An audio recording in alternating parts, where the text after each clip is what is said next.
我活得连条狗都不如。我爸3套学区房，价值1000万，眼都不眨一下，全要给我那有出息的亲哥。我老婆骂我窝囊废，逼着我去争去抢。我夹在中间，里外不是人，他们都以为我认命了。直到我爸的70大寿宴上，我做出了改变。大家好，开始今天的分享之前，希望你能给人间烟火点个订阅，我将会分享更多优质的内容。周涛这辈子活得像个参照物，在市房管局档案科，他是领导口中那头他是肯干的老黄牛，用来教育那些眼高手低的年轻人。可一到评优晋升，这头老黄牛就得靠边站，给那些更会哞哞叫的快牛让路。干了15年，档案室的铁皮柜换了3茬，他屁股底下的椅子还是那把掉了漆的科员椅。在家里，他是妻子苏林口中那个别人家的老公，用来对比那些飞黄腾达的成功人士。苏林是市重点小学的优秀教师，班主任，手底下带出来的学生，不是进了市重点，就是考上了名牌大学。他习惯了优秀，也习惯了用优秀的标准来衡量自己的丈夫。周涛，你看看你，整天就知道守着那堆破档案。人家小雨同学的爸爸比你还小2岁，都已经是市建委的副处长了。晚饭的餐桌上，苏林又开始了他每日一次的鞭策。周涛默默地扒拉着碗里的米饭，不吭声。这种话他听了10年，耳朵都起了茧子。你倒是说句话啊！苏林把筷子一拍，恨铁不成钢地看着他。儿子马上就要小升初了，现在的好初中哪个不要找关系递条子？你指望我一个小学老师去求人吗？你这个当爹的就不能为儿子想想，多出去走动走动，认识几个人？我那不是走动的性子。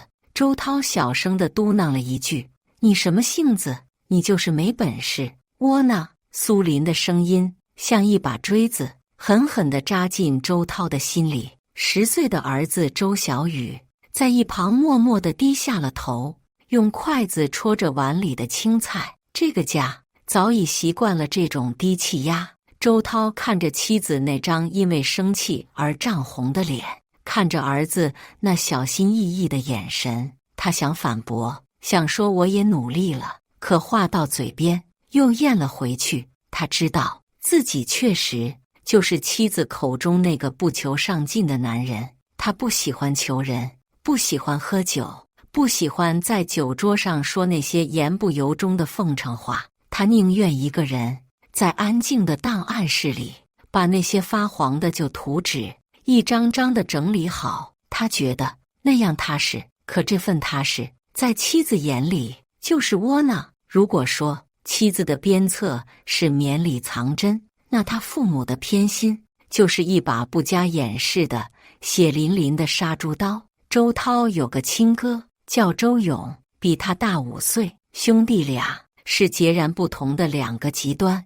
周涛从小就老实听话，学习好，而周勇从小就是胡同里的小霸王，打架逃学无所不为。长大后更是没干过一件正经事。90年代学人家下海经商，不到2年就把父母给他的本钱赔了个底朝天，还欠了一屁股外债。后来又学人炒股，更是把家里最后一点积蓄都扔进了水里，连个响儿都没听到。如今40好几的人了，没个正经工作，就靠着在外面打零工，和他老婆在菜市场摆个小摊，勉强度日。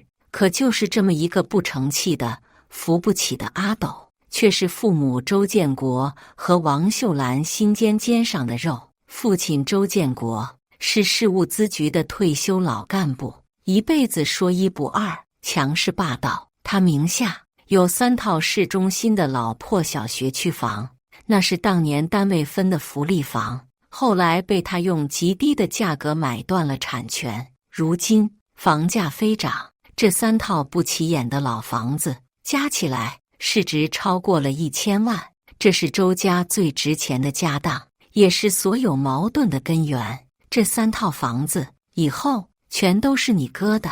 这句话是周建国在一次家庭聚会上当着所有人的面亲口宣布的。当时周涛和苏林都愣住了。爸，您说什么？苏林不敢相信自己的耳朵。我说房子全给你哥周勇。周建国敲了敲桌子，语气不容置疑。他现在最困难，做父母的不帮他帮谁？你们俩都有正式工作，铁饭碗，饿不死。母亲王秀兰则在一旁用她那惯有的和稀泥的语气敲锣边鼓。是啊，小涛，你哥从小就吃了亏，身体又不好，你们当弟弟的就该让着他点。再说了，你哥他儿子马上就要上小学了，没个学区房怎么行？那一刻，周涛看着父母那张理所当然的脸，感觉自己的心像是被泡进了冰水里，又冷又硬。他想问，哥从小吃了什么亏？不就是小时候为了抢自己的玩具，自己从墙上摔下来，摔破了头吗？他想问，哥身体哪里不好了？不就是前几年喝酒喝出了脂肪肝吗？他想问，哥的儿子要上学，难道我的儿子就不用上学了吗？可这些话他一句也问不出口，因为他知道，在父母眼里，带儿子的困难是天大的事，而他这个小儿子的委屈根本不值一提。在他们心里，那杆秤从一开始就是歪的。矛盾在哥哥周勇的儿子即将报名上小学时彻底爆发了。父亲周建国怕夜长梦多，决定不等自己100年之后，现在就办财产赠与，把3套房子全部过户到大儿子周勇的名下。周日的上午，周建国一个电话把周涛和苏林叫回了老宅。一进门，周涛就看到哥哥周勇和他老婆早就到了。哥哥坐在沙发上，一副吊儿郎当的样子，嫂子则在厨房里殷勤地帮着妈做饭。客厅的茶几上摆着一份打印好的财产赠与协议，今天把你们叫回来就是为了这事。周建国指了指那份协议，开门见山，我跟你妈商量好了，这3套房子今天就去办手续，全过户给你哥。爸，苏林的火噌的一下就上来了，他再也忍不住了，指着周建国，声音都在发抖。您怎么能这么做？周涛也是您亲儿子，您这也太偏心了。我偏心？周建国眼睛一瞪，拍着桌子吼道，我这是从大局出发，你哥现在是什么情况？没钱没工作，我不帮他谁帮他？你们呢？周涛是国家干部，你是重点小学的老师，你们缺这点东西吗？我们是不缺，但这是公平不公平的事。苏林气得眼圈都红了，那3套房子值1000多万，您说给就全给了，您这是要把周勇往死里灌。他是什么人您不知道吗？这房子到了他手里，不出3年就得被他拿去抵押败光，那也是我的房子，我乐意。周建国梗着脖子喊。哥哥周勇见状，假惺惺地站起来，拉了拉苏林的胳膊，弟妹，你别生气，爸也是为我好，要不这样，这房子算我跟小涛借的，行不？嫂子也从厨房里跑出来，抹着眼泪说，是啊，弟妹，我们也是没办法，你大哥他不争气，我们娘俩总得有个住的地方啊。这一唱一和，更是让苏林气不打一处来。他转过头，看着从进门起就一言不发，像个木头人一样坐在角落里默默抽烟的丈夫。周涛，你倒是说句话啊！苏林几乎是在尖叫，你看看你这个窝囊废，自己的家产被人抢了，你连个屁都不敢放，你是不是男人？所有人的目光都聚焦在了周涛身上，父亲的是命令和不容置疑，母亲的是躲闪和为难，兄嫂的是得意和看好戏，妻子的是愤怒和绝望。周涛掐灭了手里的烟，缓缓地抬起头，他看了一眼自己的父亲，又看了一眼自己的哥哥，最后目光落在了妻子那张挂满泪痕的脸上。他张了张嘴，喉咙里却像是被一团棉花堵住了。最终他只是站起身，走到茶几前，拿起了那份协议和笔。我签，他说，声音不大，却像一块石头砸在每个人的心上。从老宅回家的路上，苏林一句话都没跟周涛说，一进家门，他就把自己关进了卧室，砰的一声摔上了门。从那天起，这个家就变成了一座冰窖。苏林和周涛开始了漫长的、令人窒息的冷战。他不再和周涛说话，不再给他做饭，不再给他洗衣服，他把他当成了一个透明的、不存在的物体。家里安静的可怕，唯一的声音是儿子小雨在自己房间里小心翼翼地翻书的声音。孩子是敏感的，他似乎察觉到了什么，变得比以前更加沉默。吃饭的时候连头都不敢抬。周涛每天下班回家，面对的就是一屋子的冷清和一桌子的剩菜。他自己默默地热了饭，一个人在厨房吃完，再默默地洗了碗，然后就去书房看书或者发呆，直到深夜。他感觉自己像一个被全世界抛弃的孤魂野鬼，祸不单行。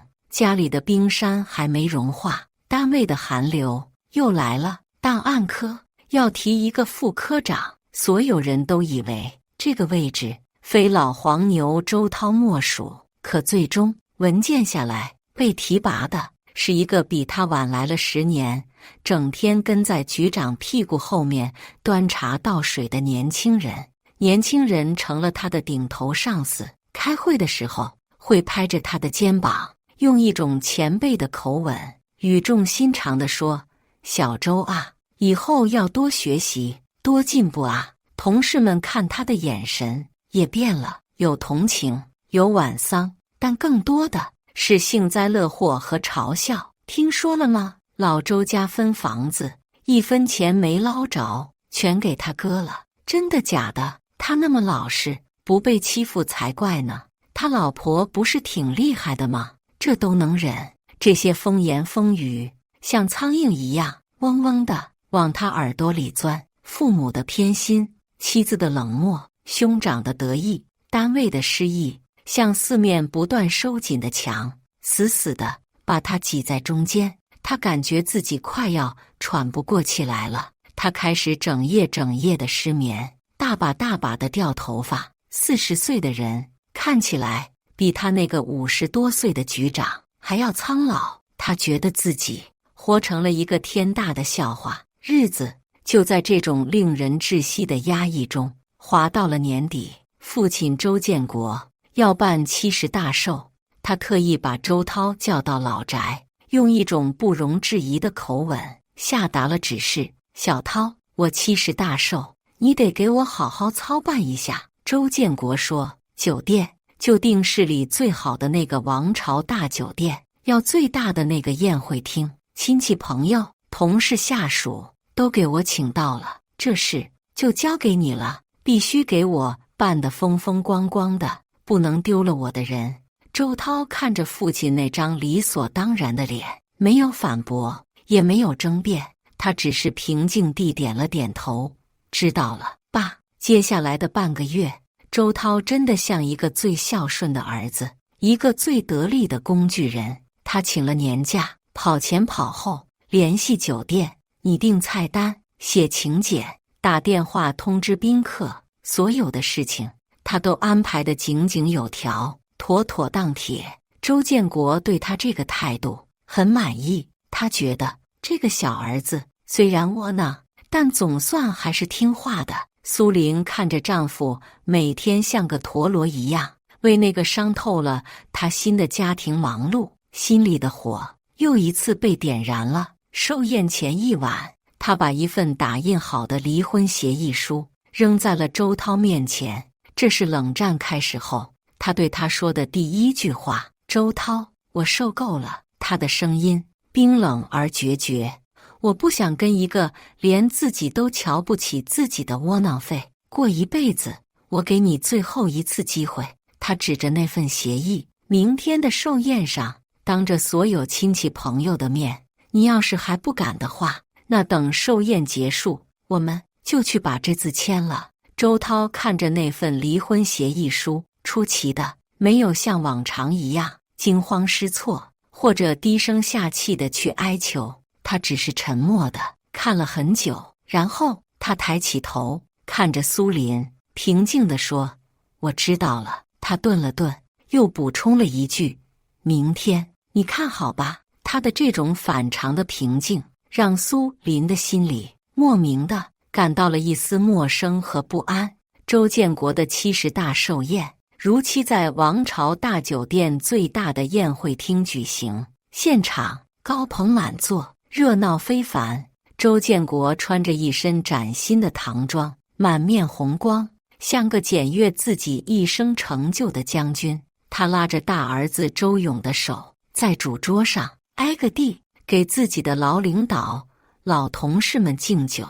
这是我大儿子周勇，有出息，现在自己做大生意。他拍着周勇的肩膀，大声地吹嘘着。周勇则像个得了势的主角，挺着个啤酒肚，满嘴跑火车，接受着众人或真心或假意的吹捧，得意之情溢于言表。而周涛和苏林则被安排在了最靠门口、最不起眼的一张桌子上，同桌的都是些八竿子打不着的远房亲戚。苏林的脸从头到尾都是铁青的，她死死地盯着自己的丈夫。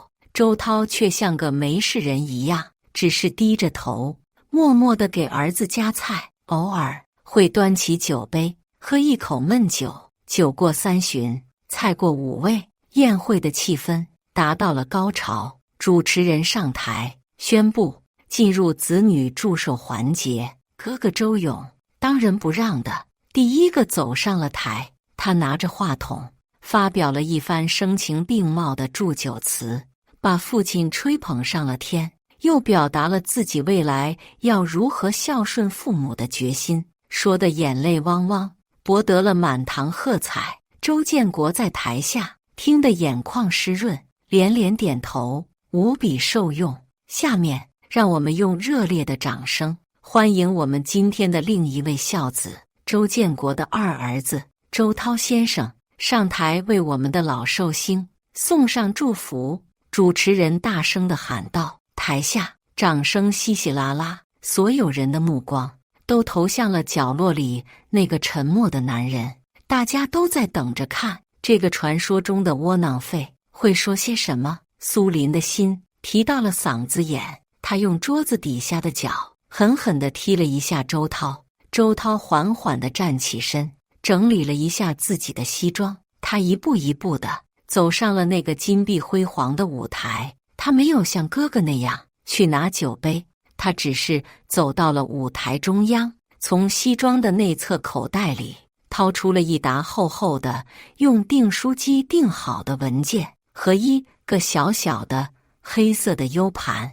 在众人诧异的目光中，他走到了舞台后方的投影仪旁，弯下腰将那个 U 盘插进了笔记本电脑的接口。做完这一切，他走回舞台中央，对着台下所有目瞪口呆的宾客深深地鞠了一躬，然后他拿起了话筒：“各位来宾，各位亲朋好友，大家晚上好。”他的声音不大，但通过音响的放大，清晰地传到了宴会厅的每一个角落。今天是我父亲70大寿的好日子，在这里，我首先祝我的父亲福如东海，寿比南山。他顿了顿，转过身看了一眼主桌上那个正一脸错愕地看着他的父亲。爸，今天我为您准备了一份特殊的寿礼。他说着，按下了手里遥控器的播放键，舞台后方的巨大投影幕布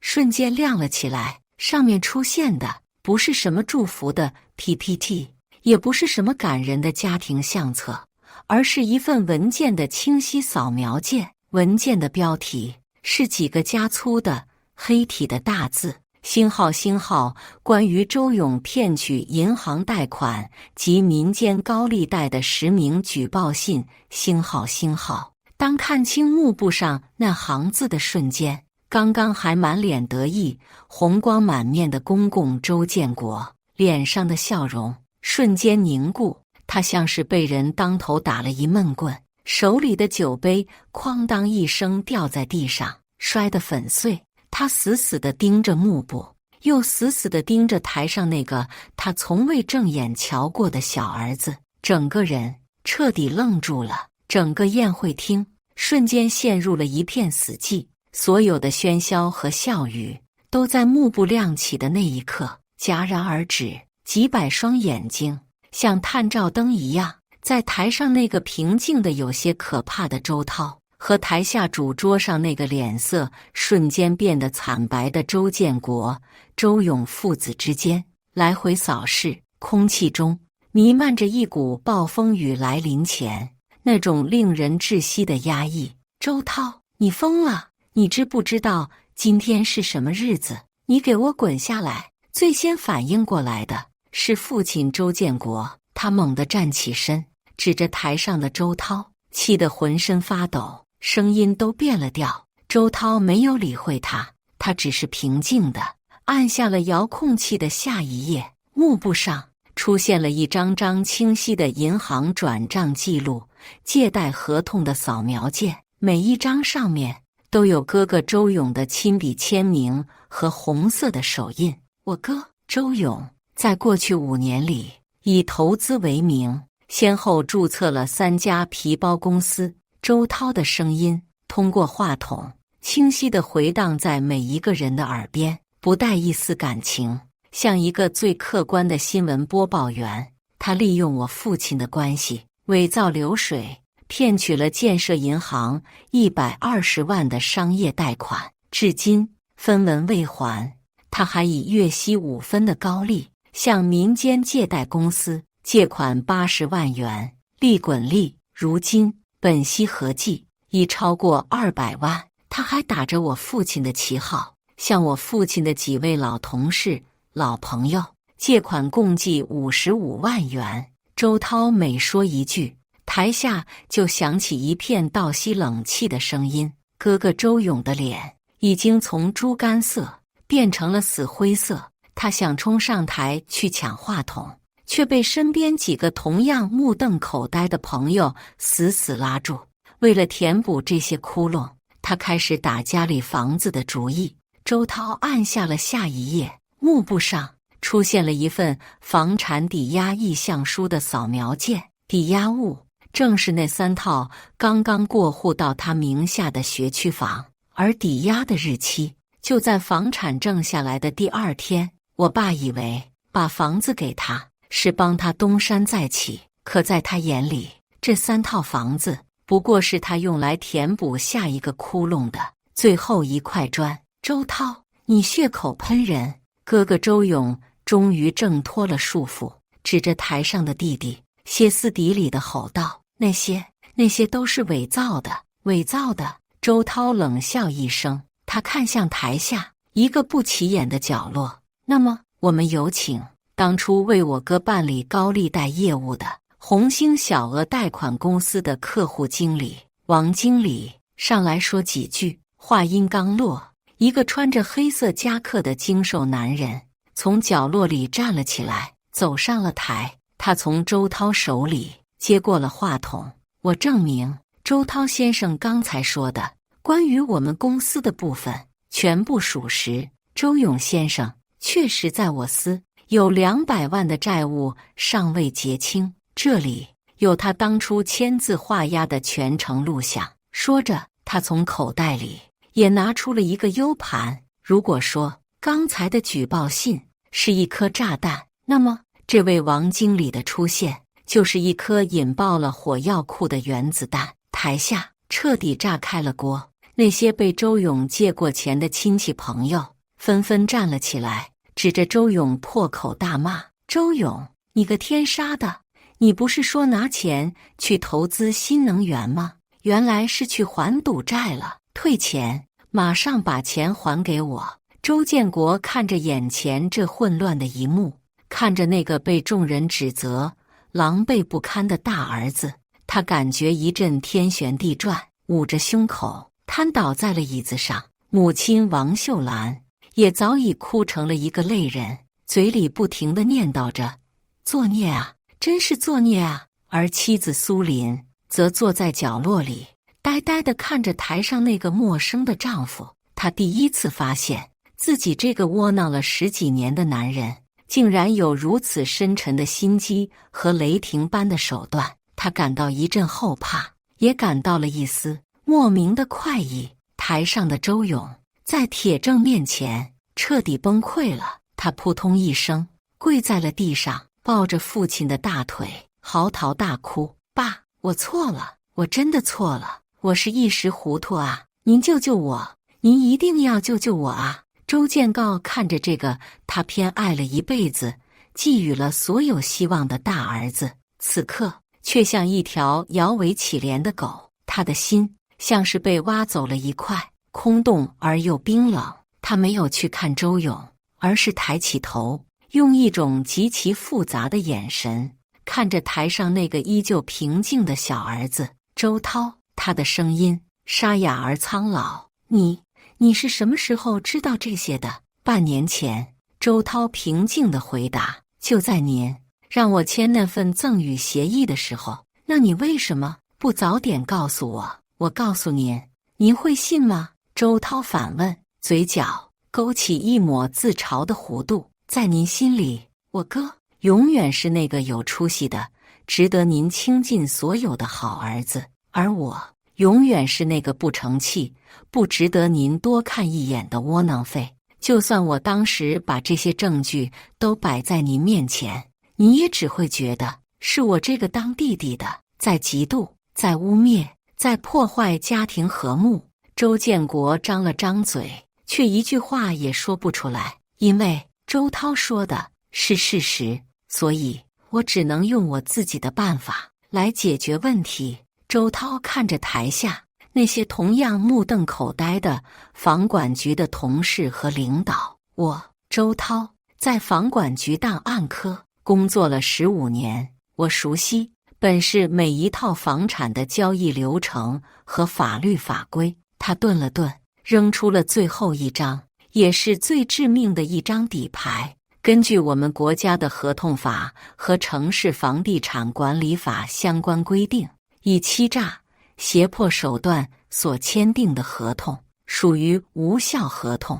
以非法占有为目的，通过虚构事实或隐瞒真相的方式骗取他人财物，数额巨大的，构成诈骗罪。我哥周勇以创业为名，隐瞒了他巨额负债的事实，骗取了您的信任，让您将3套房产赠予给他，其根本目的是为了用这3套房子去抵押还债，这已经完全构成了合同欺诈和诈骗。而我周涛举起了手里那沓厚厚的文件，作为直系亲属和利害关系人，已经向法院提起了撤销赠与的诉讼，同时也向公安机关报了案。也就是说，他看着早已面如死灰的哥哥，一字一句地宣判了他的结局。那3套房子在法律上很快就将不再属于你，而你将要面对的是银行的起诉、高利贷公司的追讨，以及至少10年的有期徒刑。周涛的话像一记记重锤，狠狠地砸在每个人的心上。整个寿宴彻底变成了一场闹剧和一场审判，最终在警方的介入下才得以收场。周勇因诈骗罪、合同欺诈罪被依法逮捕，那些被他欺骗的亲戚朋友也纷纷向法院提起了诉讼。父亲周建国因为受了巨大的刺激，当晚就中风，住进了医院。虽然抢救了过来，但从此半身不遂，口眼歪斜，连话都说不清楚了。那个曾经无比强势、说一不二的老干部，成了一个需要人喂饭、端屎端尿的废人。母亲王秀兰在巨大的打击下，也像是瞬间老了10岁，整天以泪洗面。而那3套学区房，因为周涛的起诉，赠与合同被法院裁定为无效，重新回到了周建国的名下。一切尘埃落定，周涛的生活也发生了翻天覆地的变化。他在单位一战成名，所有人都没想到，这个平时不声不响的老黄牛，竟然有如此缜密的心思和雷霆的手段。局长亲自找他谈话，将他从档案科调到了法规科，并且破格提拔为副科长。小周啊，你这才是干大事的料啊！以前是我们埋没人才了。局长拍着他的肩膀，感慨万千。而家里那座冰山也开始融化。妻子苏林看着丈夫，眼神里不再是嫌弃和不满，而是充满了敬畏、陌生和一丝愧疚。她第一次意识到自己这个丈夫不是窝囊，他只是在用他自己的方式爱着这个家，忍辱负重。她主动撕掉了那份离婚协议书，开始学着去理解和关心丈夫。她会早起为他做一顿热乎乎的早餐，会在他下班回家时递上一杯温热的茶。他们的家虽然不再有争吵，但也回不到过去了。有些裂痕一旦产生，就永远无法弥补，但至少不再是那座令人窒息的冰窖。父亲周建国出院后，生活不能自理，母亲王秀兰一个人根本照顾不过来。哥哥周勇的家庭早已树倒猢狲散，嫂子在他被捕后立刻就提出了离婚，带着孩子回了娘家，从此再无音讯。照顾老人的重担自然而然地落在了周涛的肩上。苏林有些不情愿，他们以前那么对你，你还管他们干什么？周涛只是平静地说，他再不对也是我爸，我不能眼睁睁地看着他死。他把父母接到了自己家里，每天下班后，他第一件事就是回家给父亲擦身、按摩、喂饭。周建国躺在床上，口不能言，手不能动。他看着眼前这个他亏欠了一辈子的小儿子，浑浊的眼睛里总是流出悔恨的泪水。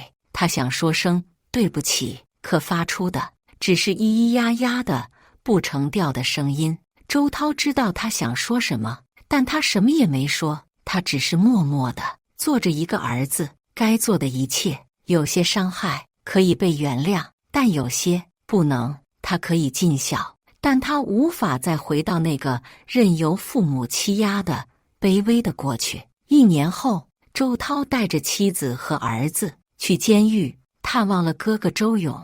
周勇在里面苍老了20岁，头发花白，眼神里再也没有了当年的嚣张和得意，只剩下了麻木和悔恨。隔着玻璃，他看着弟弟，泣不成声。小涛，哥对不起你。哥不是人。周涛看着他，心里没有恨，也没有同情，他只是平静地说，你在里面好好改造，爸妈有我。